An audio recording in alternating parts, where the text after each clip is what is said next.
Assalamualaikum warahmatullahi wabarakatuh. Perkenalkan, nama saya Sulfiana. Di video kali ini saya akan melakukan tutorial pengurutan data, yaitu secara algoritma pengurutan data, yaitu secara quicksort. Nah, terlebih dahulu kita lihat dulu bagaimana visualisasi dari algoritma quicksort ini.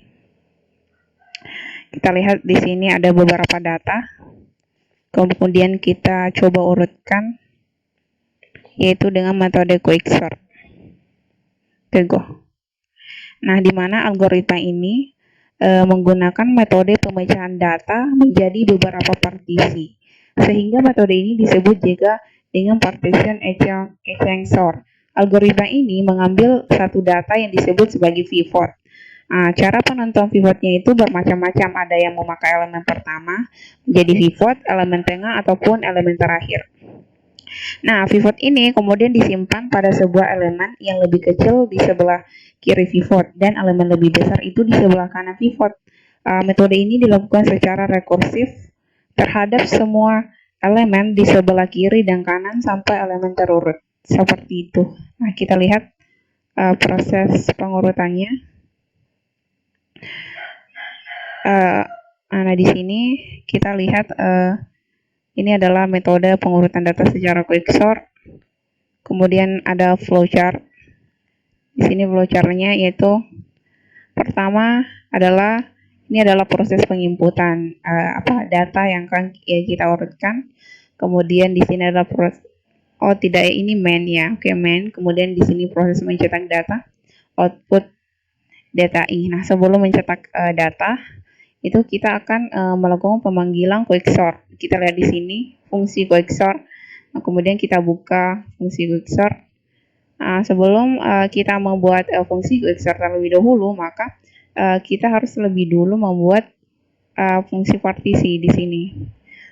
Di mana di sini itu kita di sini integer index partisi. Nah, pivot sama dengan data height. Ini maksudnya adalah di sini kita pilih pivotnya dari data vektor yang paling tinggi seperti itu. Kemudian kita buat lagi integer low min 1.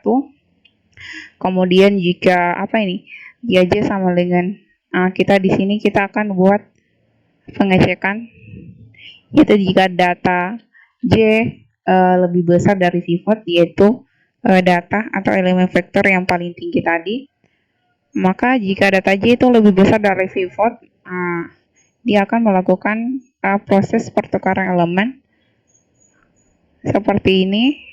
Kemudian kita i-nya itu di increment. Nah, setelah melalui proses looping ini, di bawah ada lagi pertukaran elemen.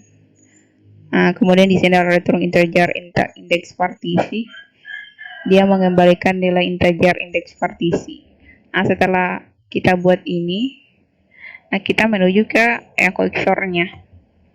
Di sini di quicksort itu pertama kita melakukan pengecekan di mana ketika low lebih kecil dari high, maka kita akan membuat indeks partisi di sini. Kemudian di sini kita akan melakukan pemanggilan fungsi secara rekursif karena dia memanggil fungsinya sendiri ini quicksort data low integer partisi kurang 1. Kemudian dia akan melakukan pemanggilan fungsi rekursif kedua. Nah, setelah itu n. Dan kita coba untuk mencetak datanya. Di sini kita masukkan beberapa data yang kita ingin inputkan, misalnya 6, kemudian datanya itu ada 2, 5, 7, 3, 0, 2. Maka akan muncul data yang setelah diurutkan secara quicksort. Di sini kita pakai descending, yaitu data terbesar ke terkecil. Kemudian setelah ini kita implementasikan ini quicksort. Algoritma quicksort ini ke dalam Java. Kita buka dulu NetBeans. Oke, di sini saya memakai project yang sudah saya buat kemarin, yaitu metode kemarin ya, bubble sort. Jadi di sini gampang, kita tinggal hapus metode. Oh ya, kemarin saya buat merge. Ini kita tinggal hapus ini agar lebih memudahkan. Saya nggak perlu input lagi datanya, kemudian kita tidak perlu buat fungsi pertukaran elemennya lagi. Jadi kita tinggal buat metode quicksort-nya saja, kemudian kita panggil. Jadi otomatis di sini aja sort kita juga hapusin ya.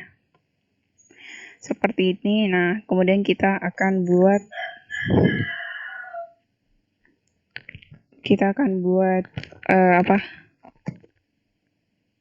fungsi pertama. Kita lihat di sini bahwa fungsi yang dulu dibuat adalah partisi. Dulu kita buat metode partisi. Oke, static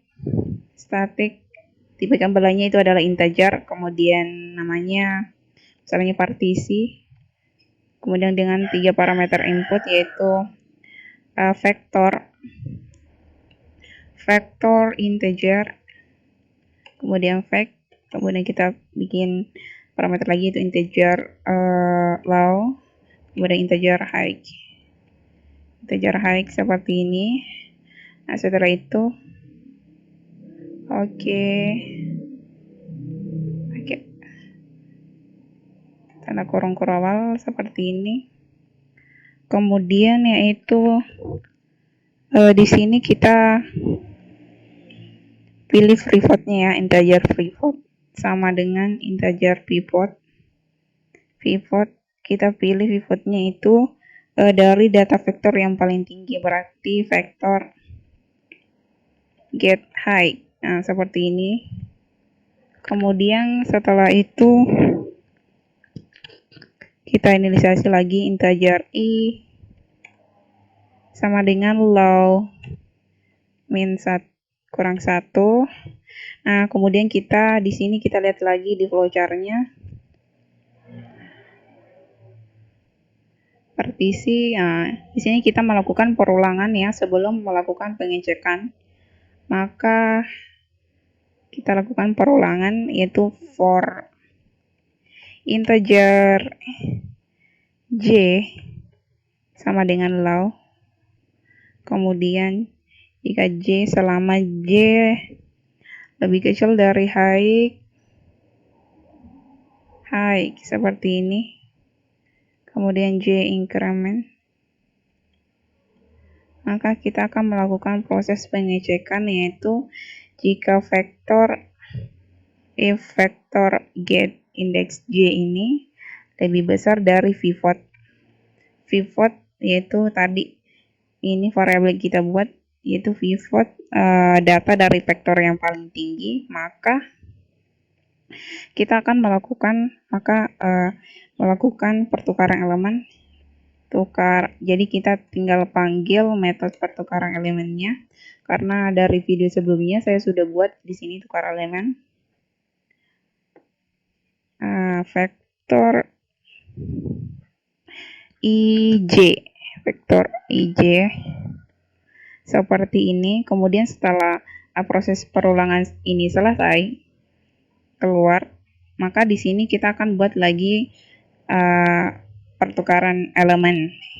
Jadi kita tinggal panggil tukar elemen yaitu vektor i tambah 1 high seperti ini. Kemudian kita inisialisasi lagi yaitu variabel index, integer index itu sama dengan i tambah 1. Setelah itu kita kembalikan nilainya return index. Nah, seperti ini. Setelah metode partisinya selesai dibuat, kemudian di sini kita akan buat lagi metode quicksort-nya, fungsi rekursif. Oke, di sini bisa kita buat di bawahnya itu static tipe kembalinya void ya.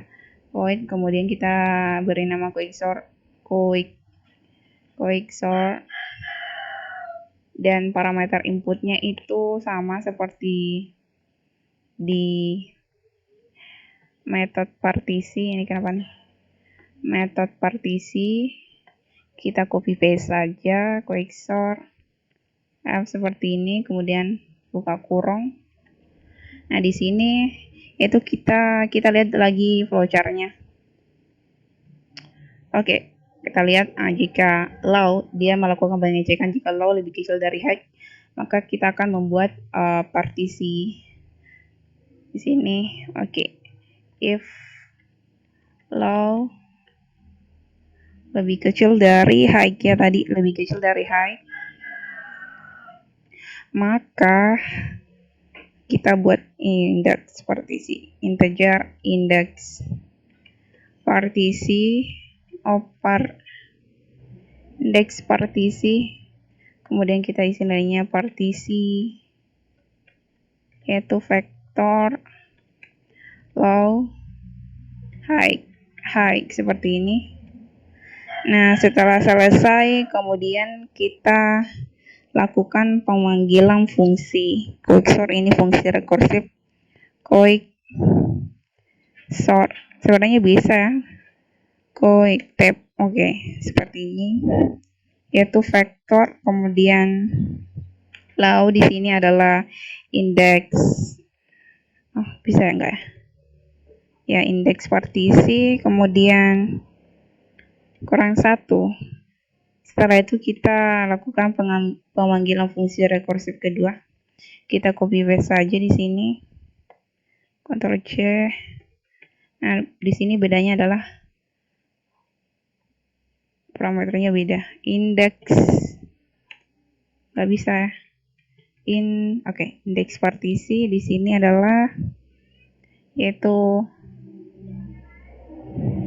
indeks partisi tambah 1. Di sini tambah 1 seperti ini. Kemudian di sini adalah high. Selesai sudah proses